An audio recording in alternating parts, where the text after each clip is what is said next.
পালকি নিয়ে এসে রাজ দরবারে বসিয়ে দিয়েছে। রাজা বসে রয়েছেন, রানী বসে রয়েছেন, পাশে রাজকুমার বসে রয়েছেন। পালকির ভিতর থেকে রাজকুমারকে জিজ্ঞাসা করছে, রানী ভানুমতি জিজ্ঞাসা করছে, খোকা তুমি কিছু খাবে? বলছে শসে মীরা, শসে মীরা, শসে মীরা। স থেকে পালকির ভিতর থেকে কালিদাস বলেছিলেন, সদ্ভাব প্রতিপন্নং বঞ্চনেকা বিদায়ক ধাতা অঙ্কুমারিচ্চ সুক্তানাঙ্কুম কিম পৌরস। হে রাজার ছেলে, প্রথমে তুমি যে তোমার বন্ধুর সঙ্গে সৎ ব্যবহার করে পরে যে অসৎ ব্যবহার করলে, এর পরিণাম ও ছাড়া আর কিছু পাওয়া না। তুমি যে বল্লুকের সঙ্গে বিশ্বাসঘাতকতা করেছো, তুমি সৎ ব্যবহার করে বন্ধু ব্যবহার করে পরে যে বললে, তাই পালকির ভিতর থেকে আওয়াজ আসছে, সদ্ভাব প্রতিপন্নং বঞ্চনেকা বিদায়ক ধাতা অঙ্কুমারিচ্চ সুক্তানাঙ্কুম কিম পৌরস।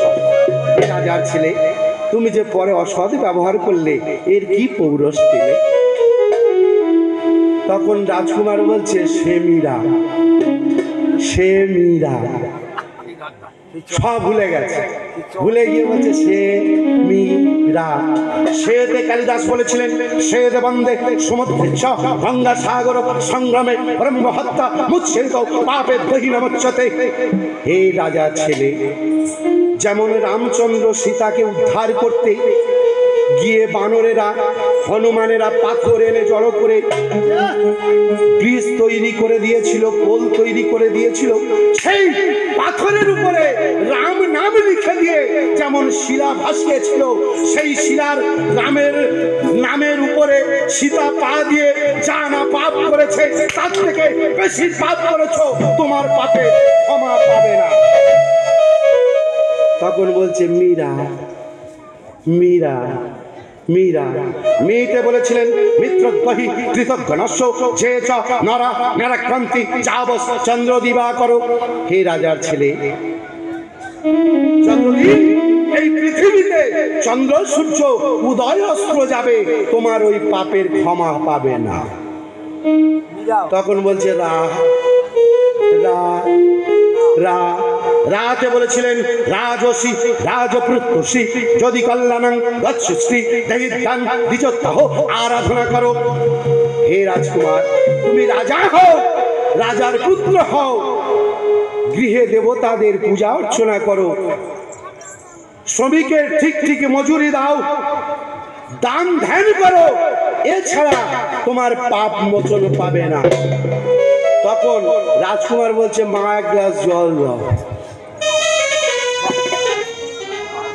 রাজা বিচক্ষণ, রাজা বলল, বরুরুচি বলল যে আমার গৃহের বধূ পরপুরুষের মুখ দেখে নাই, আমার ছেলে জঙ্গলে গিয়ে ভল্লুকের সঙ্গে বিশ্বাসঘাতকতা করেছে, এ জানলো কেমন করে? রাজা তখন বলছে, রাজা তখন জিজ্ঞাসা করছেন, গৃহে বসতি সুন্দরী অষ্টব্যাঘ্র নাইব গচ্ছসি রিঘ বাঘ্য মানুষ্যানাং কথাং জানসি সুন্দরী। তুমি বললে আমি পরপুরুষের মুখ দেখি নাই, বাড়ির বাইরে যাই নাই, আমার ছেলে জঙ্গলে গিয়ে ভল্লুকের সঙ্গে বিশ্বাসঘাতকতা করেছে, তুমি ঘরে বসে জানলে কি করে? তখন কালিদাস বললেন, দেবগুরু প্রসাদং নমঃ জিহ্বাগ্যে মে সরস্বতী তেন হংমিপ ভানুমতি তিলং যথা। কেমন করে জেনেছি জানো রাজা? যেমন করে জেনেছিলাম তোমার স্ত্রীর সেই উরজঙ্গে তিল রয়েছে। তাই রাজা বলল, এ শালা কালিদাস ছাড়া আর কেউ নাই, বের করো। তাই সাধনের ধন গুরু গো আগে বাহার এসো ঝিদে, আমি মনে কুসুমে করিব পূজা। ও গুরু ভক্তি চন্দন দিয়ে গো গুরু, ভক্তি চন্দন দিয়ে নিজেশ্বর হৃদয়ে। সাধনের ধন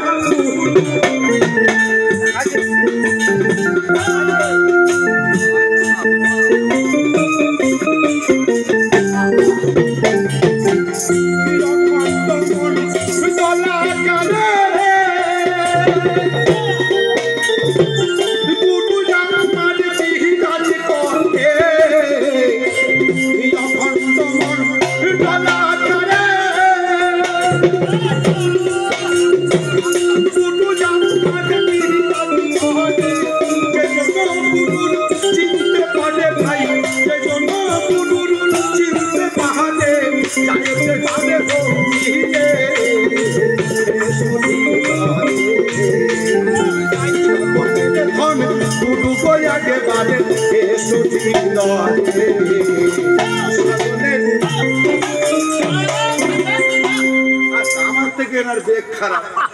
তবে আপনারা তরজা গান বহুদিন শুনেছেন তো, সেই অজয় উদয় শুনেছেন তো, ওরা আমার বাবার ছাত্রের ছাত্র। আমি এসেছিলাম এখানে প্রায় 15 বছর আগে এই হরিবাসরে, আপনাদের এখানে তরজা গান গাইতে। যাও বাবু ফোন নাম্বার রেখে দিয়েছেন এখনো পর্যন্ত, তাই আমাকে ফোন করলেন, আমি এসেছি মা।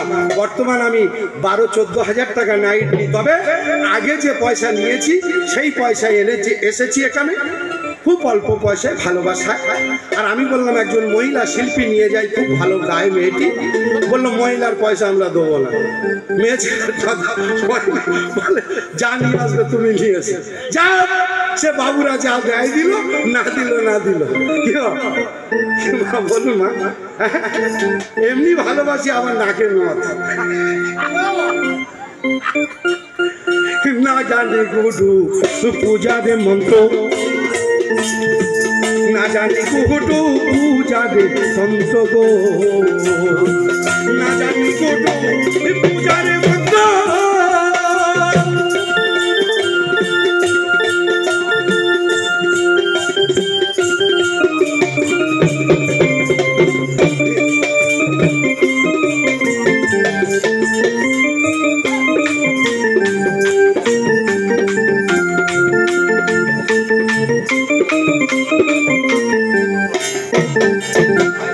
আমারে কিছু নাই গুরু সম্বল,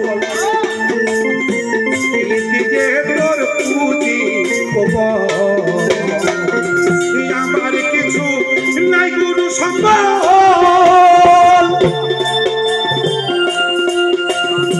কি দিয়ে তোর পুঁজি বল।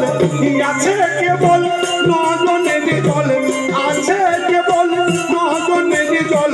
চরণ ধুমা এসি দলে সাধনের ধন গুরু গোয়াকে বাজে, এসি দলে সাধনের ধন গুরু একবার।